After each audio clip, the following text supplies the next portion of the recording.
बिस्मिल्लाहिर्रहमानिर्रहीम। अस्सलामुअलैकुम वरहमतुल्लाहि वबरकातुहू। Rabbi ज़िदनी इल्मा। My dear students, I am Shahzad Wahid and I am talking to you from the platform of Punjab Group of Colleges. Dear students, हम start करने वाले हैं biology part 1 का chapter number 7 और इस चैप्टर नंबर 7 में हम पढ़ने वाले हैं किंगडम प्रोटिस्टा, या इसे हम एक और नाम भी देते हैं प्रोटॉक्टिस्टा, राइट। इस पर्टिकुलर ग्रुप के बारे में मैं एक वर्ड बोलना चाहता हूं आप लोगों के सामने, और वो वर्ड है दारुल अमान, राइट।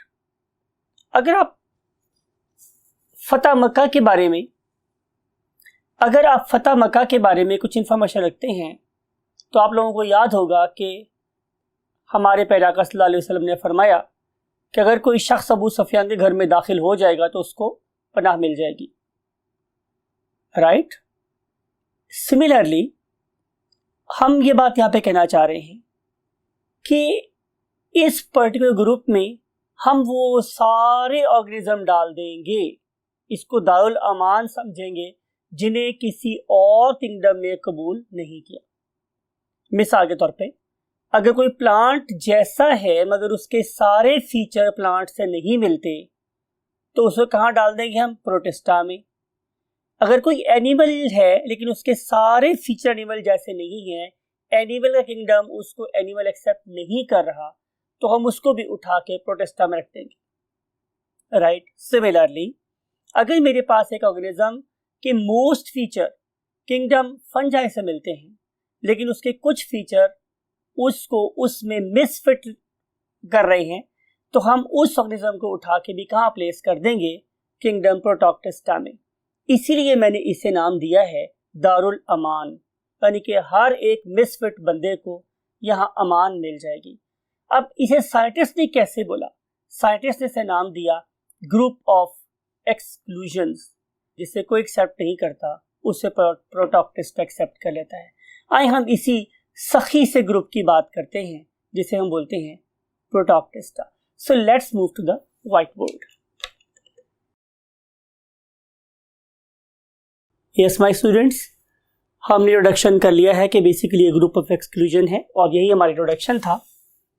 अब हम अगले पॉइंट के ऊपर हैं इसी चैप्टर के कि हम लोगों ने इस पर्टिकुलर ग्रुप को मींस किंगडम प्रोटिस्टा को और किंगडम प्रोटॉक्टिस्टा को क्यों क्रिएट किया। ये मैंने यहाँ पे हेडिंग भी लगा दिया है, reason of creation of protista और प्रोटॉक्टिस्टा। तो पहली बात तो ये स्टूडेंट्स कि जब हम इन डिफरेंट मेंबर्स को स्टडी करते हैं जो हमारे प्रोटॉक्टिस्टा में प्लेस किए गए हैं, तो एक बात हमें इनमें कॉमन नजर आती है, वो ये है कि ये सारे के सारे प्रोकैरियोट्स से इवॉल्व हुए हैं, यानी कि ये वाले ऑर्गेनिज्म डेफिनेटली प्रोकैरियोट जैसे नहीं थे। अगर ये प्रोकैरियोट जैसे नहीं थे तो फिर इनको प्रोकैरियोट के साथ रखा भी नहीं जा सकता था। लिहाजा हम लोगों ने ये सोचा कि हम इनके लिए एक सेपरेट ग्रुप क्रिएट करें, तो हम लोगों ने किंगडम मोनेरा मींस प्रोकैरियोट्स से सेपरेट करने के लिए एक नया ग्रुप बनाया जिसे हम लोगों ने प्रोटॉक्टिस्टा का नाम दिया। फिर जैसे मैंने अभी इंट्रोडक्शन में आप लोगों से बोला स्टूडेंट्स कि बहुत से ऐसे ऑर्गेनिजम्स थे कि जिनमें कुछ फीचर कैसे थे? प्लांट जैसे थे, और कुछ फीचर्स एनिमल जैसे थे, कुछ मेरे पास फंजाई जैसे थे। लेकिन जैसे मैंने इंट्रोडक्शन में बोला कि उनके सारे फीचर उसके साथ कोरिस्पॉन्ड नहीं कर रहे थे। कुछ यूनिक फीचर्स की वजह से उस पर्टिकुलर ग्रुप के अकाबरीन ने उन्हें अपने यहाँ रखने से माजरत कर ली। तो फिर हमने क्या किया? उन एक्सक्लूडेड ऑर्गेनिजम्स को इसी ग्रुप में प्लेस कर दिया, राइट स्टूडेंट्स। क्या आप लोगों को चैप्टर नंबर 6 में दी हुई कोई एग्जाम्पल याद आई? Any guess? Oh yes, you're right. Very excellent student. कि ये था यूग्लिना वाले केस में हमने यही बोला था कि जब ये ऑर्गेनिज्म दुनिया में तशरीफ लाता है तो इसका जो मोड ऑफ न्यूट्रिशन है it is basically what, photosynthetic. ये ऑटोट्रॉफ होता है, ये अपनी फूड खुद से मैन्युफैक्चर कर लेता है। लेकिन अगर मैं इन्हें हीट कर दूं तो ये अपना क्लोरोफिल लूज कर देते हैं और ये अपना मोड ऑफ न्यूट्रिशन चेंज करके होलोजोइक न्यूट्रिशन कर लेते हैं। अब आप इस एनिमल को क्या कहेंगे कि क्या ये प्लांट है या एनिमल? तो इसके इनिशियल फीचर प्लांट जैसे हैं और जो लेटर फीचर है वो एनिमल जैसा है। तो इट वॉज वेरी डिफिकल्ट कि मैं इसे प्लांट कहूँ या एनिमल कहूँ, तो मैंने इसको प्रोटोक्टिस्टा में प्लेस कर दिया। तो ये हमने एक बात कही है कि it was difficult for us to find its normal place. फिर उसके बाद अगर आप इन सारे के सारे प्रोटोक्टिस्टा के मेंबर्स को स्टडी करें तो आप लोगों को एक और बात नजर आएगी। वो बात ये है कि ये डिफरेंशियल इन ओरिजिन है, यानी कि डिफरेंट एनवायरनमेंट में डिफरेंट जगहों से इवॉल्व हुए और इनके अंदर जो बायोडाइवर्सिटी थी, मीन वैरायटी थी लाइफ की, वो भी हमारे पास बहुत ज्यादा थी। अब इतनी डाइवर्स किस्म की जो ओरिजिन वाले ऑर्गेनिजम्स थे उनको एक ही जगह पे प्लेस करना डिफिकल्ट था। लिहाजा हम लोगों ने इसके बारे में ये बोला कि चूंकि ये ऑर्गेनिज्म डिफरेंशियल इन ओरिजिन है, और प्लस एक बात जो आपने और याद रखनी है कि ये एक ऐसा इनक्रेडिबल असेंबलेज ऑफ ऑर्गेनिज्म थी कि जिससे हमारे पास फर्दर डिफरेंट टाइप के ऑर्गेनिज्म क्रिएट हुए।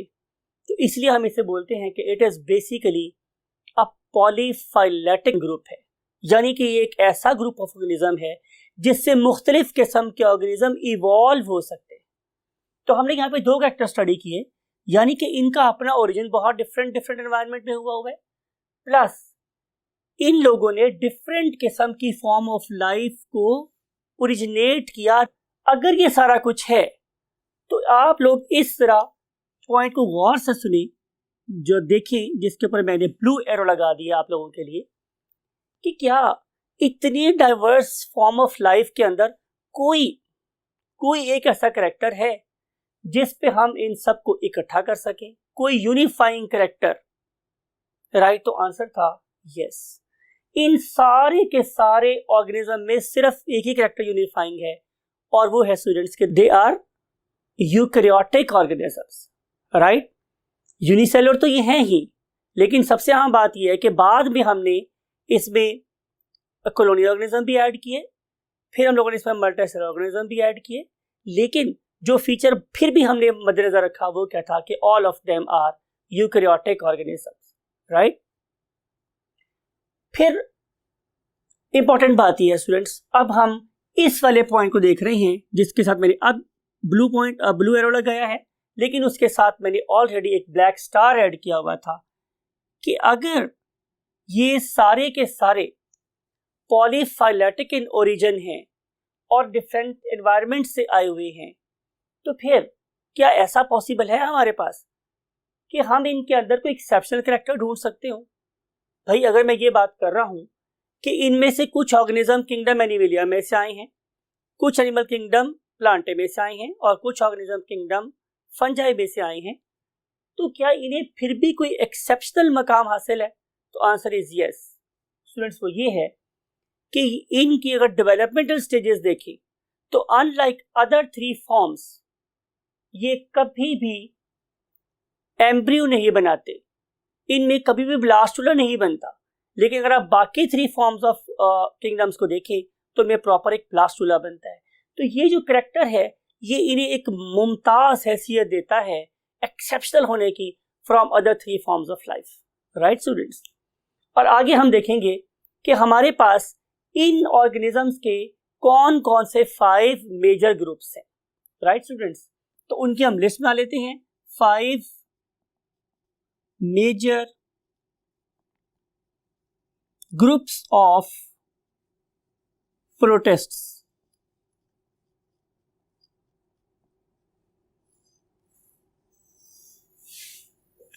Number 1, unicellular eukaryotes.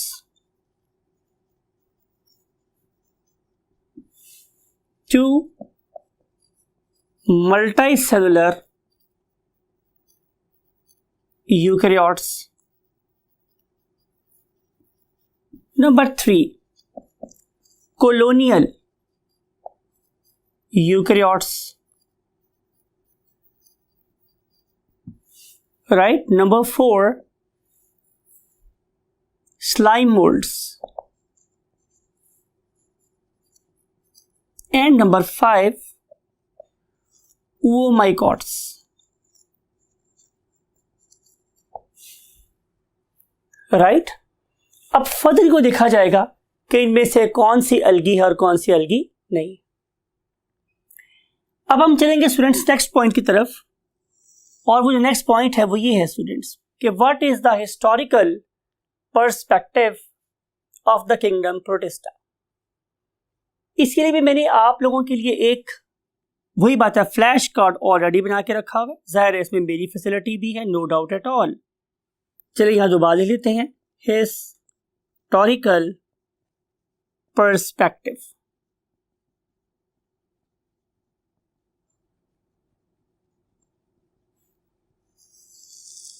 राइट? यानी कि हम देखेंगे कि वो कौन कौन सी मंजिलें थी, वो कौन कौन से रास्ते थे कि जिनके ऊपर चल के इवेंचुअली ये वाला किंगडम डेवलप हुआ, यानी कि इन ऑर्गेनिजम्स को एक किंगडम का रैंक मिला। राइट? तो उसके लिए हम सबसे पहले स्टडी कर रहे हैं कंट्रीब्यूशन ऑफ जॉन हॉग। जैसे मैंने आपके लिए बना के रखा हुआ है व्हाट अ फ्लैश कार्ड, तो उसमें 1861 साइंटिस्ट है जनाब हमारे पास क्या, John Hogg. This particular scientist first of all coined the term, क्या टर्म यूज की स्टूडेंट उसने, प्रोटिस्टा। और इसने किस पर्टिकुलर ग्रुप ऑफ ऑर्गेनिज्म के लिए इसको यूज किया या किन के हुकूक की आवाज उठाई, वो थे स्टूडेंट्स माइक्रो ऑर्गेनिज्म। यानी कि उसने माइक्रो ऑर्गेनिजम्स के लिए जो ग्रुप प्रपोज किया उसका नाम था प्रोटिस्टा। राइट? फिर उसके बाद 1866 में तकरीबन वही बात है 5 साल के बाद तकरीबन एक और साइंटिस्ट ने कंट्रीब्यूट किया, उसका नाम था अर्नस्ट हैकेल।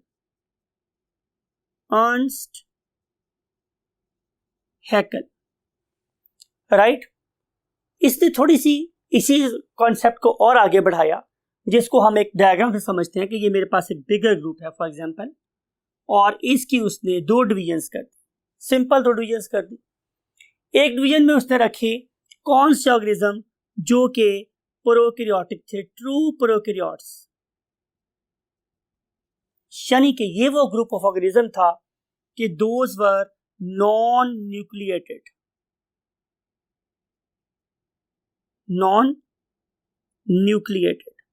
यानी कि अगर आप किसी को एग्जाम्पल देना चाहें तो वो क्या हो सकती है, जाहिर है जो मेरे पास टिपिकल बैक्टीरिया हैं वो इससे एग्जाम्पल हो सकती है, और इसके अलावा क्या हो सकती है students, yes you are right, cyanobacteria. Right? तो ये जो दोनों ग्रुप ऑफ बैक्टीरिया हैं इनके पास एक वेल डिफाइंड न्यूक्लियस नहीं होता, लिहाजा उसने एक ग्रुप इसका बनाया। And you know very well कि इसी बंदे ने ही उन नॉन न्यूक्लिएटेड ऑर्गेनिज्म के लिए एक नाम असाइन किया था, यू नो वेरी वेल, हम उससे लास्ट टाइम पढ़ के आए हैं, उसे हम बोलते हैं मोनेरा। राइट? प्लस उसने इस बहुत बड़े बॉक्स के अंदर एक ग्रुप ऑफ ऑर्गेनिज्म और रखा, और इसकी बेस्ट एग्जांपल हमारे पास क्या है, यूग्लिना। राइट? और मैंने डिस्कस किया था आप लोगों के लिए कि यूग्लिना क्या है, मेरे पास एक यूकैरियोट है, यानी कि इसके पास एक वेल डिफाइंड न्यूक्लियस प्रेजेंट है, तो हम यहाँ पे वर्ड यूज करेंगे व्हाट, यूकैरियोट। लेकिन उसने कहा कि यहाँ पे आप सिर्फ वो वाले यूकैरियोट प्लेस करो जिन्हें कहीं और जगह नहीं मिलती, means excluded organisms. Excluded organisms का ग्रुप भी इसी में शामिल कर लिया। सो ये कंट्रीब्यूशन किसकी थी, अर्नस्ट हैकेल की।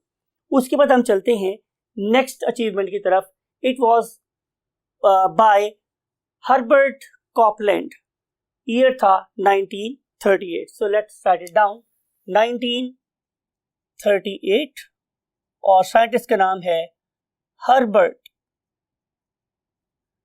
What, Copeland. और इस हर्बर्ट कोपलैंड नामी साइंटिस्ट ने हमारे लिए क्या इंट्रोड्यूस करवाया स्टूडेंट्स, कि उसने सबसे पहले ये बोला कि जनाब आप ऐसा क्यों नहीं करते कि आप लोग प्रोकैरियोट्स के लिए एक सेपरेट किंगडम ही बना दो, एक सेपरेट किंगडम ही बना दो। यानी कि उसने इस पर्टिकुलर ग्रुप को, जिसे उसने यहां पे प्लेस किया हुआ था, राइट, उसने इस ग्रुप को उठाया और इसे एक सेपरेट किंगडम में प्लेस कर दिया, राइट स्टूडेंट्स। और इस तरीके से फर्स्ट टाइम प्रोकैरियोट्स को सेपरेट कर दिया गया, किससे, यूकैरियोट्स से, और इन्हें एक सेपरेट किंगडम मिल गया, राइट। तो सबसे पहले जिस बंदे ने किंगडम असाइन किया प्रोकैरियोट्स को, उसका नाम था हर्बर्ट कोपलैंड। और उसके बाद हम चलते हैं स्टूडेंट्स किसमें, 1969 में।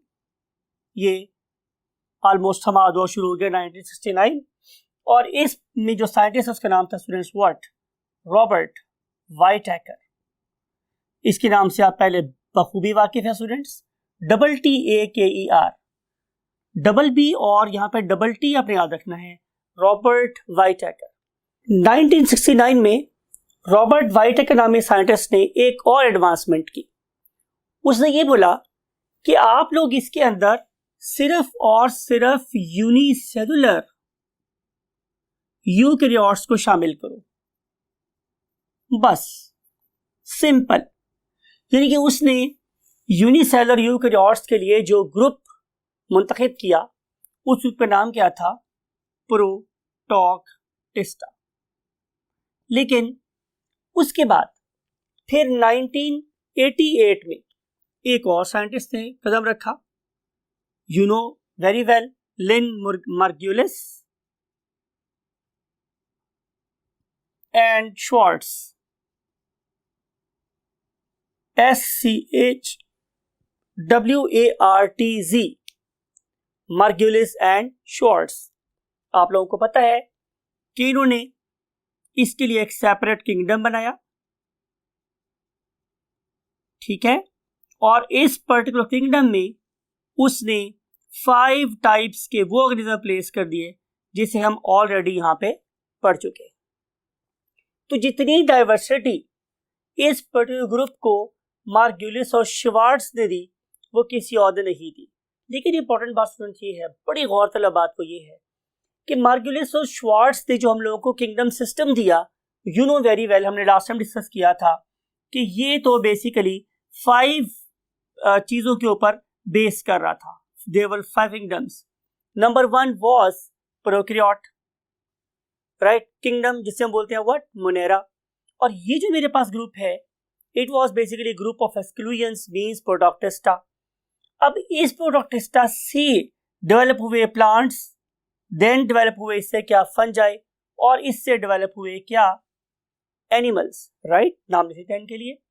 यहाँ पे डेवलप हुआ किंगडम एनिमेलिया, तो इससे एनिमल्स डेवलप हुए, और यहां से डेवलप हुई हमारी व्हाट, फंजाई, और यहां से डेवलप हुए हमारे प्लांट्स।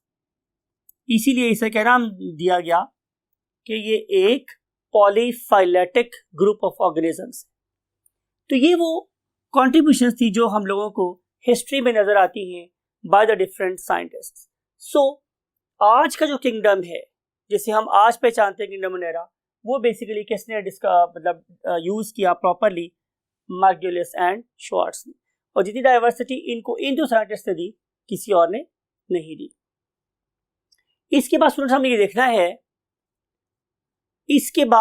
ये देखना है, कि अगर हम इन ऑर्गेनिजम्स को क्लासिफाई करना चाहें, तो क्लासिफाई करने के लिए हमारे पास कोई ऐसा स्टैंडर्ड है? तो आंसर ये था कि हम लोगों ने डिफरेंट पैरामीटर्स बनाए, जैसे कि साइज एंड शेप। हमने साइज एंड शेप को यूज किया। जाहिर है शेप से बाद हमारी स्ट्रक्चर हो सकती है। फिर हम लोगों ने इन ऑर्गेनिजम्स की कोशिश की कि हम लोग इनको लोकोमोशन की बेस के ऊपर क्या कर दें, ग्रुप अप कर दें।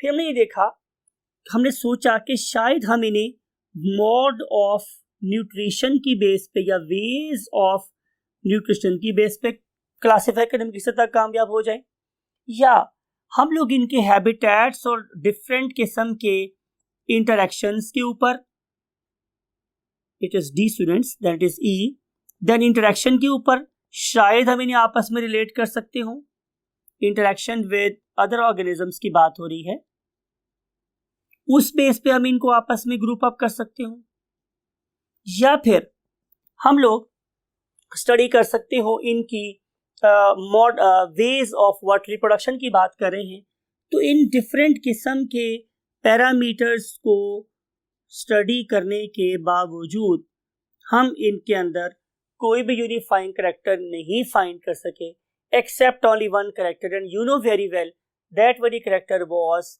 कि all of them are basically eukaryotes. So only unifying character is eukaryotes. और बाहर हमने इन सारे पैरामीटर्स को यूज करके जो थोड़ी बहुत क्लासिफिकेशन करने की कोशिश की, वो आप लोगों के सामने अब हम लिखते हैं। So what are the various classes or types of what?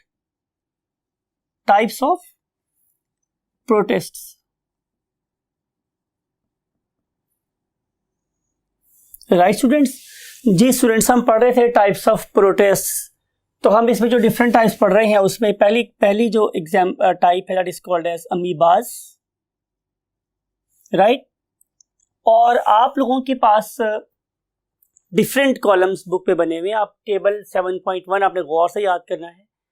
लेकिन जो मेरा पर्पस यहाँ पे आप लोगों से डिस्कस करना है वो ये है कि एटलीस्ट आपको इसकी एग्जाम्पल जरूर याद होनी चाहिए। बाकी तो कॉलम पे इंपॉर्टेंट है, आपको पता होना चाहिए कि अमीबा यूनिसेलुलर है, राइट। आपको पता होना चाहिए कि ये फ्रेश वाटर में होता है, ये मड में भी हो सकता है, ये मरीन भी हो सकता है। लेकिन जो ज़्यादा इंपॉर्टेंट बात है वो क्या है कि you should know the examples. तो अमीबा की स्टूडेंट्स हमारे पास दो इंपॉर्टेंट एग्जाम्पल्स हैं, जिनमें से एक का नाम है वही बात है सिंपल अमीबा, और दूसरी एग्जाम्पल है उसका नाम है स्टूडेंट्स एंट अमीबा हिस्टोलाइटिका, राइट। तो ये दो एग्जांपल्स आपको जरूर याद रखनी है। अब ये जो अमीबा है ये तो फ्रेश वाटर में पाया जाता है, लेकिन अगर आप लोग एंट अमीबा हिस्टोलाइटिका की बात करें तो ये एक पैरासाइट है, और ये वाला पैरासाइट आप लोगों को डायसेंट्री कॉज करता है। अभी देखेंगे अभी नेक्स्ट लेक्चर में कि इनफैक्ट एंट अमीबा हिस्टोलाइटिका कैसे डायसेंट्री कॉज कर सकता है, राइट। अब हम चल रहे हैं इसकी दूसरी टाइप पे। दूसरी टाइप है स्टूडेंट हमारे पास व्हाट? ज़ूफ्लैजिलेट्स,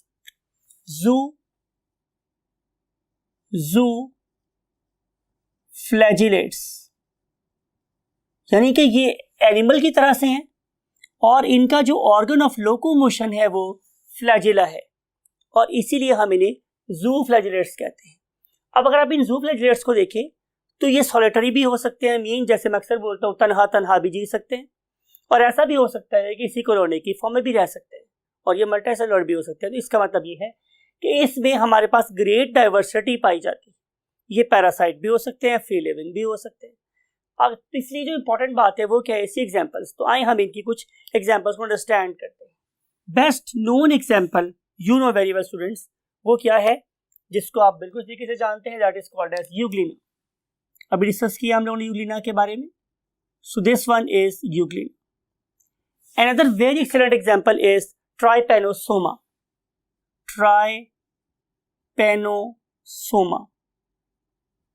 राइट। फिर हम भी डिस्कस करेंगे आप लोगों के साथ ट्राइकोनिम्फ्स के बारे में। तो यहां पे एक और एग्जांपल इसकी है ट्राइकोनिम्फ्स, राइट स्टूडेंट्स। और इसके अलावा एक और बहुत ही शानदार किसी भी एग्जांपल जो नजर आती है, those have got a very very important evolutionary history, उन्हें हम बोलते हैं क्वेनोफ्लैजिलेट्स।